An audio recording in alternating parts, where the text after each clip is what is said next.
పెద్దలారా మిత్రులారా, మనం ఖమ్మంలో ఉన్నాము. ఖమ్మం విజువల్స్ మనం చూస్తూ ఉన్నాం. సో ఆ పూజా సామాగ్రికి సంబంధించి ఇలా అమ్మవారు ముత్యాలమ్మ అమ్మవారి ఇలా శాకంబరి అవతారంలో మనకి కనిపిస్తూ ఉంది. నిజరూప దర్శనం ఖమ్మం ముత్యాలమ్మ గుడి ముత్యాలమ్మ ఇందిరానగర్ ముత్యాలమ్మ ఇలా అమ్మవారు శాకంబరి అవతారంలో మనకి కనిపిస్తూ ఉన్నారు. సో ఇది పరిస్థితి. సో మనకి అనేక రకాల కూరగాయలు మనకి ఇక్కడ కనిపిస్తూ ఉన్నాయి. అక్కడ కరివేపాకు, సొరకాయ, గుత్తి వంకాయ, పూలు, బెండకాయ, నిమ్మకాయలు, దొండకాయలు, బెండకాయలు, క్యాప్సికమ్, నిమ్మకాయలు, గుత్తి వంకాయలు, ఇట్లా అన్నీ రిపీట్ అవుతున్నా కూడా ఇవే మనకు కనిపిస్తున్నాయి. సో ఇవాళ శాకంబరి అమ్మవారి అవతారంలో మనకు కనిపిస్తుంది. డిస్క్రిప్షన్లో మరింత సమాచారం కూడా నేను రాసే ప్రయత్నం చేస్తాను. సో ఇది మనకి తరతరాలుగా యుగాలుగా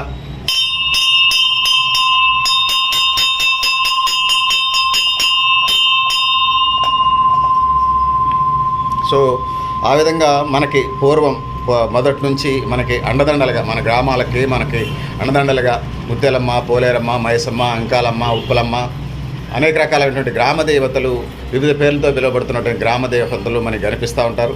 సో ఈ విధంగా మనకి అండదండగా, మనకు ఒక విశ్వాసంగా, మనకు ఒక నమ్మకంగా, మనకు ఒక మార్గదర్శకులుగా, మనకు ఒక ఆధ్యాత్మిక ఇదిగా, మనకు ఒక అండగా, రోగాలు రాకుండా ఊరిని కాపాడుతూ సకాలంలో వర్షాలు వచ్చి పంటలు పండేలాగా, ఒకవేళ ఎల్లినో లాంటి ఎఫెక్ట్లు వస్తే వాటిని అధిగమించేలాగా మొక్కులు మొక్కుకోవటం, ముడుపులు చెల్లించుకోవటం, పిల్లల చదువులకు సంబంధించి, ఆరోగ్యాలకు సంబంధించి, కుటుంబ ఆర్థికంగా డెవలప్మెంట్ కావడానికి, పంటలు పండడానికి, వ్యవసాయ కూలీలు అయితే సరైన కూలి జరిగే వాళ్ళు బతకడానికి, ఇట్లా అనేక రకాలుగా సంఘటిత రంగం అని కాకుండా అన్ని రంగాల వాళ్ళు వచ్చి కుల మతాలకు అతీతంగా వచ్చి ఈ ముత్యాలమ్మను మొక్కుతారు. దానికి సంబంధించిన విజువల్స్ మనం చూస్తా ఉన్నాం. ఇది పరిస్థితి.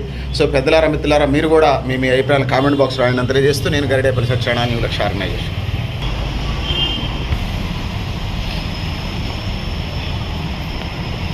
అమ్మవార్లు మనకి మొదటి నుంచి దీవెనలు ఇస్తూ ఉంటారు. అమ్మలగన్న అమ్మ, ముగ్గురు అమ్మల మూలపటమ్మ.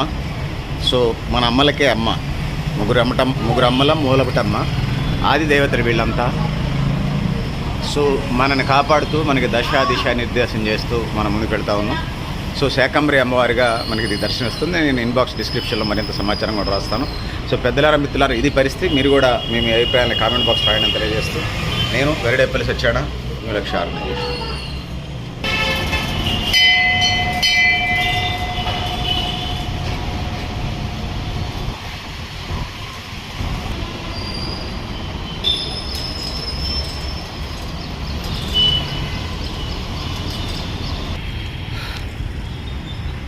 మనం ఇందిరానగర్ ముత్యాలమ్మ అమ్మవారి గుడికి సంబంధించి మనం విజువల్స్ చూస్తూ ఉన్నాం. ఇది పరిస్థితి.